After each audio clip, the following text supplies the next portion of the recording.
नमस्कार, आप देख रहे हैं लीगल हेल्पलाइन और मैं हूं आपके साथ प्रियंका। इस कार्यक्रम में हमारे कानूनी विशेषज्ञ रोजमर्रा की जिंदगी की समस्याओं से जुड़े हुए कानूनी मसलों पर आपके शंकाओं का समाधान करते हैं। आप भी इस प्रोग्राम से जुड़ सकते हैं, फोन करके कानूनी राय ले सकते हैं। आज हम आपको फर्जी केस से जुड़े हुए कानून की जानकारी देंगे, साथ में इस मसले से जुड़ी आपकी समस्याओं का समाधान भी करेंगे। अक्सर ये देखा जाता है कि छोटी मोटी बातों को लेकर लोग अपने पड़ोसी, पटीदार या फिर विरोधी को परेशान करने के लिए झूठे मुकदमे दर्ज करा देते हैं।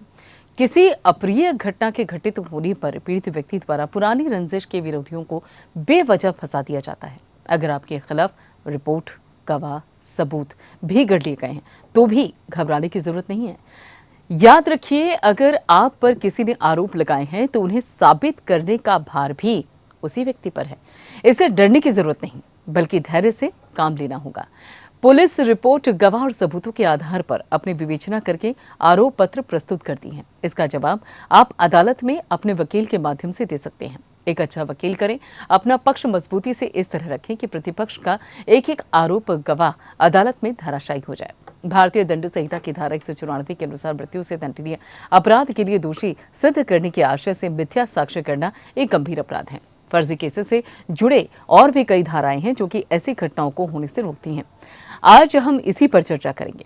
फर्जी केस से जुड़ी हुई कानूनी जानकारी देने के लिए हमारे आज के कानूनी विशेषज्ञ हैं अधिवक्ता अभिषेक अत्रे।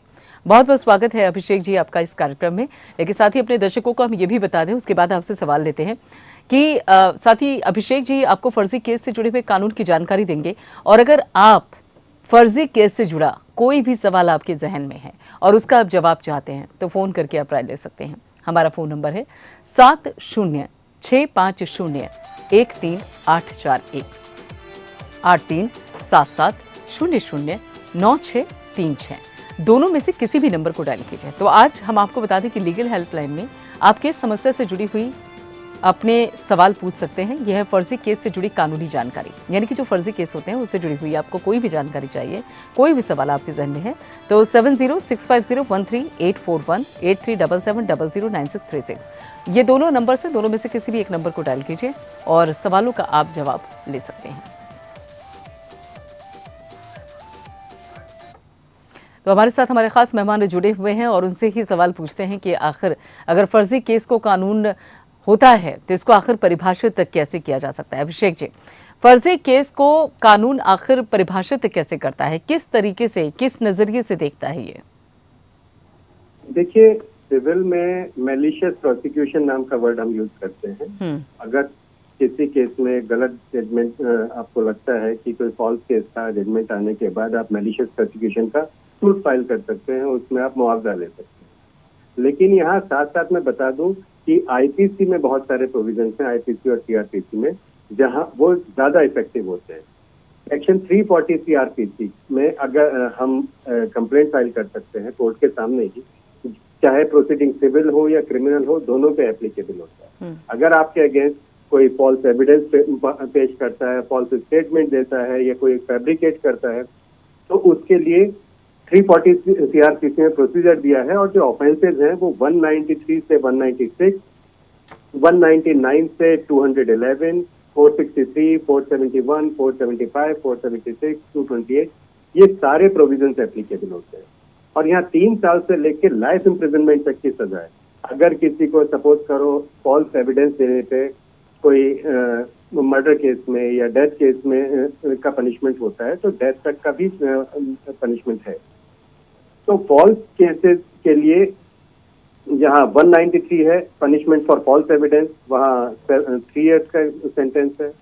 194 में यहाँ 10 years का पनिशमेंट है अगर कोई फैब्रिकेट एविडेंस प्रोड्यूस करता है। तो इस तरह अलग अलग सेक्शंस में जो भी सेक्शंस एप्लीकेबल होंगे वो सारे प्रोविजंस यहाँ दिए हुए हैं, इसलिए घबराने की कोई जरूरत नहीं है। आपने बिल्कुल सही बताया कि एडवोकेट अच्छा होना चाहिए। आप अपना केस ढंग से रखें कोर्ट के सामने, पहले अपने आप को साबित करें कि आपके अगेंस्ट फर्जी केस बनाया है।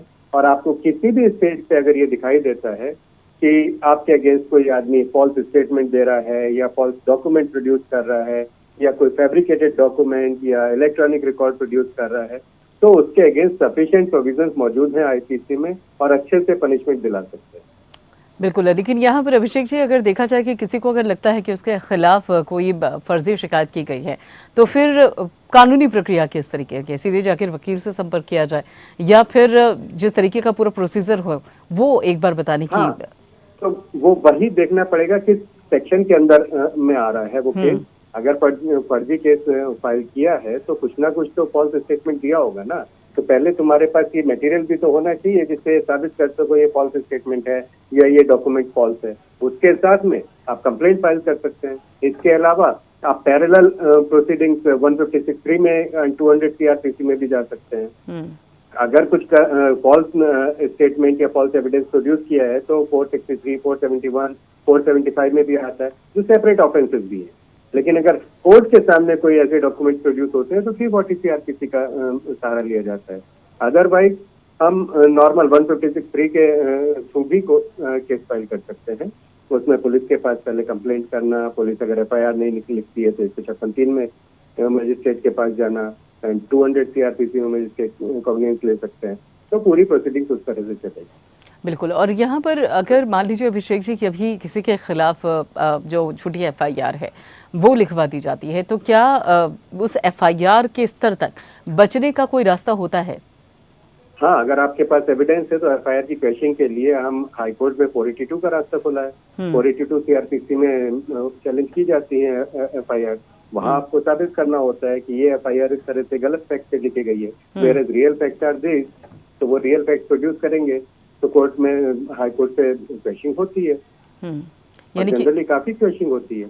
बिल्कुल, यानी कि वहां पर आपको कोर्ट का पूरा प्रोसीजर फॉलो करना पड़ेगा, उसके बाद ही जाके आपको झूठी FIR से फैक्ट पे तो आपको मजबूत रहना पड़ेगा। आपके फेवर में फैक्ट तो होने चाहिए ना। हाँ। मटेरियल होना चाहिए, तभी आप कोर्ट का दरवाजा खटखटाएंगे। बिल्कुल। और ऐसे में जो निर्दोष और बेबस व्यक्ति होते हैं जिनके बारे में कहा जाता है कि उनको परेशान करने के लिए कई बार हम देखते हैं कि फर्जी मुकदमे में फंसाने वालों के खिलाफ कई मामले देखने को मिलता है कि कई जो मासूम लोग होते हैं, परेशान लोग होते हैं, उनको फर्जी FIR के जरिए या फर्जी मुकदमों के जरिए उनको परेशान करने की कोशिश करते हैं। तो ऐसे में ऐसे लोगों के खिलाफ किन धाराओं में कार्रवाई हो सकती है? यही सेक्शन 199 में आता है। फॉल्स स्टेटमेंट अगर दिया है तो यही जो मैंने प्रोविजंस बताया 199 से 196 तक, इसमें अलग अलग प्रोविजंस हैं। अगर फॉल्स स्टेटमेंट भी कोई दे रहा है तो उसके लिए भी यहाँ पनिशमेंट है, 10 साल तक का पनिशमेंट यहाँ पे है। अगर कन्विक्शन हो जाता है फॉल्स स्टेटमेंट के बेस पे तब भी उससे 10 साल तक का पनिशमेंट दिया जा सकता है। वो डिपेंड करता है कितना पनिशमेंट हो रहा है फॉल्स स्टेटमेंट के बेस पे। बिल्कुल, यानी कि वो सारे प्रोविजंस 199 से 196, 199, 200, 205, 211, 228, ये सारे के सारे प्रोविजंस यहाँ हैं IPC में। बिल्कुल, ये सारा एक प्रोसीजर होता है। ठीक है अभिषेक जी, यहाँ पे और भी सवाल हैं आपसे पूछेंगे। हमारे खास मेहमान अधिवक्ता अभिषेक अत्री जी लगातार हमारे साथ जुड़े हुए हैं। अभिषेक जी, एक IPC की धारा है 482 जो कि फर्जी केस से जुड़ी हुई है, इसको थोड़ा सा डिफाइन कीजिएगा, किस तरीके की ये धारा है IPC की? 482 इनहेरेंट पावर्स है high court. High court inherent powers में जैसे सुप्रीम कोर्ट के पास 142 की पावर्स हैं, वो कुछ भी जस्टिस के लिए ऑर्डर पास कर सकते हैं। सिमिलरली हाई कोर्ट के पास 482 CRPC में क्रिमिनल मैटर्स में इनहेरेंट पावर्स है। CPC में 151 में सारी कोर्ट के पास होती है, लेकिन हाई कोर्ट के पास CRPC में पावर सिर्फ हाई कोर्ट के पास। तो यहाँ जनरली ये तभी इन्वोक की जाती है कि अगर कोई गलत केस रजिस्टर हो गया है, कोई FIR गलत रजिस्टर हो गई है, तो उससे क्वेश कराने के लिए लोग हाई कोर्ट का दरवाजा खटखटाते हैं 482 CRPC। ये हाई कोर्ट की इनहेरेंट पावर्स है। और कई बार जैसे कंप्रोमाइज हो जाता है, जैसे मैट्रिमोनियल केसेस होते हैं, आप देखिए तो उनमें कंप्रोमाइज हो जाता है, तब भी FIR क्वेश करने के लिए 482 में ही जाया जाता है। तो वो 482 वहां पे अप्लाई होती है। ठीक है, वो इनहेरेंट पावर्स हैं हाई कोर्ट। ठीक है, वो इनहेरेंट पावर हैं कोर्ट की बाकायदा। दिलीप कुमार हमारे साथ जुड़े हुए हैं मधुबनी से। दिलीप जी, पूछिए, क्या पूछना चाहते हैं, क्या सवाल है आपका? दिलीप जी, आवाज मिल रही है आपको? आप जो टेलीविजन आपके पास रखा हुआ है उसका वॉल्यूम थोड़ा सा कम कर दीजिए ताकि आपका सवाल यहाँ पे साफ सुनाई दे। हाँ, हम सुन रहे हैं मैडम। ठीक है, अपना सवाल पूछिए दिलीप जी।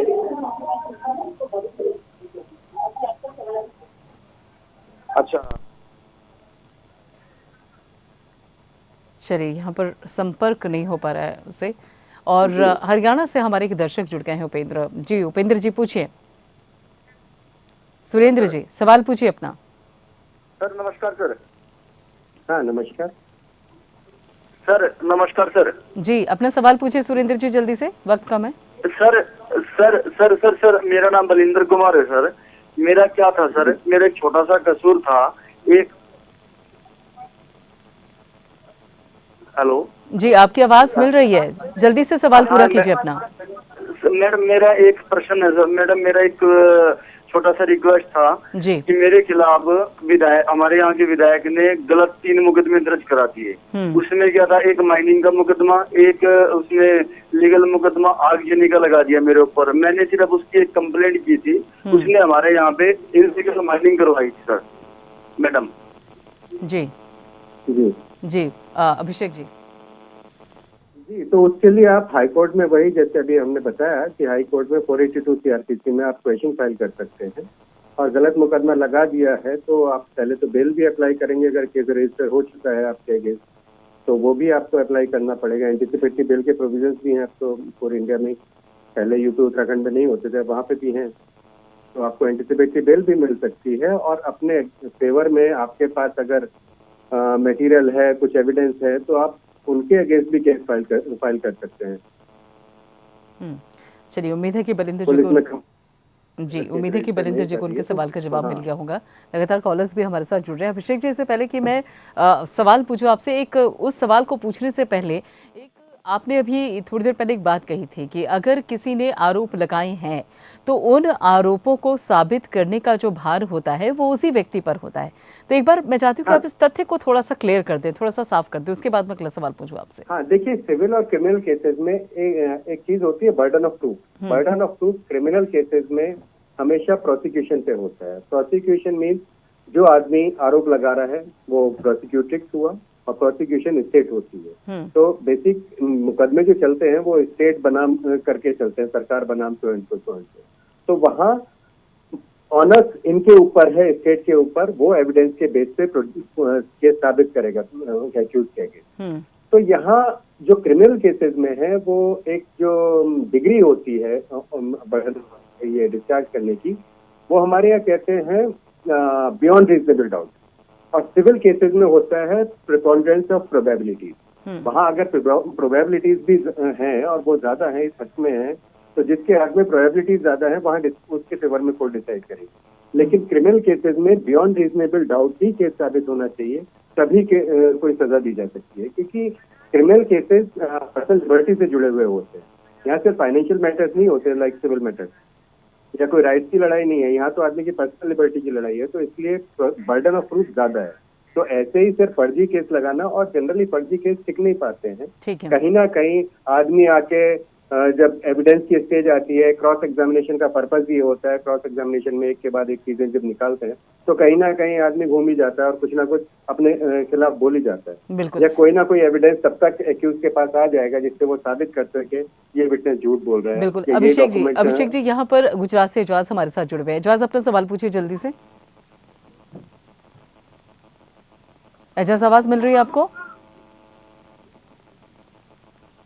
एजाज, आपको आवाज मिल रही है? चलिए, उन तक कभी संपर्क नहीं हो पा रहा है।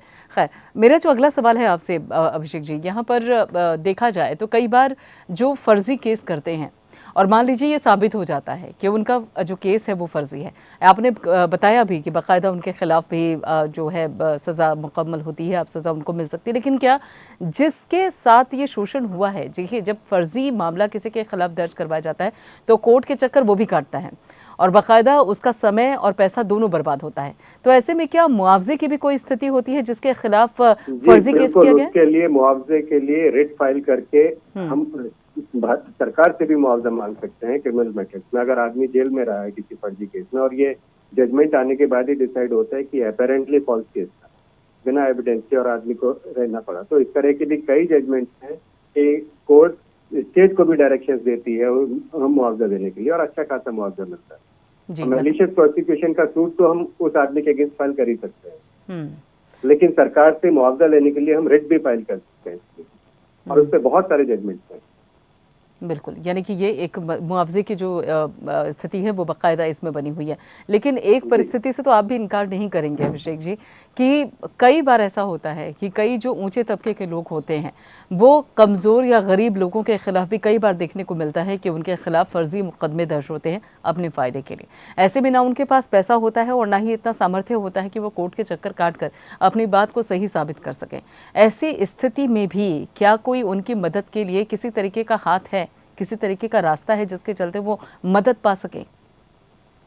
देखिए, बहुत प्रयास किए गए हैं देश भर में, लेके सुप्रीम कोर्ट से ट्रायल कोर्ट, हर एक कोर्ट में लीगल एड बनी हुई है और लीगल एड के पैनल पे बहुत सारे लॉयर्स होते हैं। आपके पास अगर पैसे नहीं है एडवोकेट करने के लिए तो आप वहां जाके अप्लाई कर सकते हैं। वो सिर्फ एक एफिडेविट आपसे लिखवाते हैं और उसमें कोई वेरिफिकेशन भी बहुत वो नहीं होता है कि आपके पास पैसे होंगे नहीं होंगे। वो उनकी रिस्पॉन्सिबिलिटी है, वो एडवोकेट प्रोवाइड करेंगे आपको। तो एडवोकेट मिलना प्रॉब्लम नहीं है। एडवोकेट आपको हर कोर्ट में मिल जाएंगे, फ्री ऑफ कॉस्ट मिल जाएंगे। उनका खर्चा सरकार उठाती है लीगल एड कमेटीज का, और उसके लिए अलग फंड भी बना होता है लीगल सर्विसेज अथॉरिटी का, और जब कॉस्ट लगाती है वो उसी फंड में जाता है, बहुत कंपनसेशन जाता है, एड वगैरह मिलती है और एजुकेटिव प्रोग्राम्स भी चलाए जाते हैं। तो वो उसमें कोई एडवोकेट मिलने में कोई प्रॉब्लम नहीं है। सवाल है हिम्मत करने की कि आदमी जब लंबी लड़ाई लड़ने के बाद, क्योंकि एक तो हमारे यहाँ जो सिस्टम है ट्रायल कोर्ट के बाद में हाई कोर्ट के बाद में सुप्रीम कोर्ट, फाइनलिटी जजमेंट को मिलती है सुप्रीम कोर्ट तक जाने में। अब सुप्रीम कोर्ट से डिसाइड होने में पता चला 10-20 साल अगर लग गए तो उसके बाद आदमी की हिम्मत नहीं बचती। वो सोचता है कि मेरे ठीक है, मैं बच गया ना, इतना ही बहुत है। तो कोई कोशिश नहीं करता कंपेंसेशन के लिए जाने की या मैलिशियस प्रोसिक्यूशन फाइल करने की। अदरवाइज जजमेंट भी बहुत है मैलिशियस प्रोसिक्यूशन के लिए, प्रोविजंस भी बहुत हैं, false evidence, false statement, impersonation, हर चीज के लिए पनिशमेंट मौजूद है। लेकिन उन्हें इन्वोक करने की हिम्मत नहीं बचती, पैसा नहीं बचता, आदमी थक चुका होता है और उन्हें जनरली पब्लिक को भरोसा नहीं होता। उन्हें ये लगता है कि अगर मैं लीगल एड से कोई एडवोकेट लूंगा वो फ्री में काम करेगा तो वो दिल लगा के मेरा केस नहीं लड़ेगा। एक वो जो मिसकंसेप्शन जुड़ा हुआ है उनके साथ में, उससे उन्हें बाहर आना पड़ेगा। ऐसा नहीं होता कि लीगल एड के एडवोकेट काम नहीं करते हैं। चलिए, बिल्कुल, वो भी अच्छे से काम करते हैं। बिल्कुल बिल्कुल, बहुत बहुत शुक्रिया अभिषेक जी हमसे जुड़ने के लिए और अपना कीमती समय हमें देने के लिए, हमारे दर्शकों को इतनी ज़रूरी और अहमियत वाली जो जानकारी है वो उनको मुहैया करवाने के लिए। तो फिलहाल लीगल हेल्पलाइन में इतना ही और बाकी खबरों के लिए आप जुड़े रहिए एपीएन के साथ।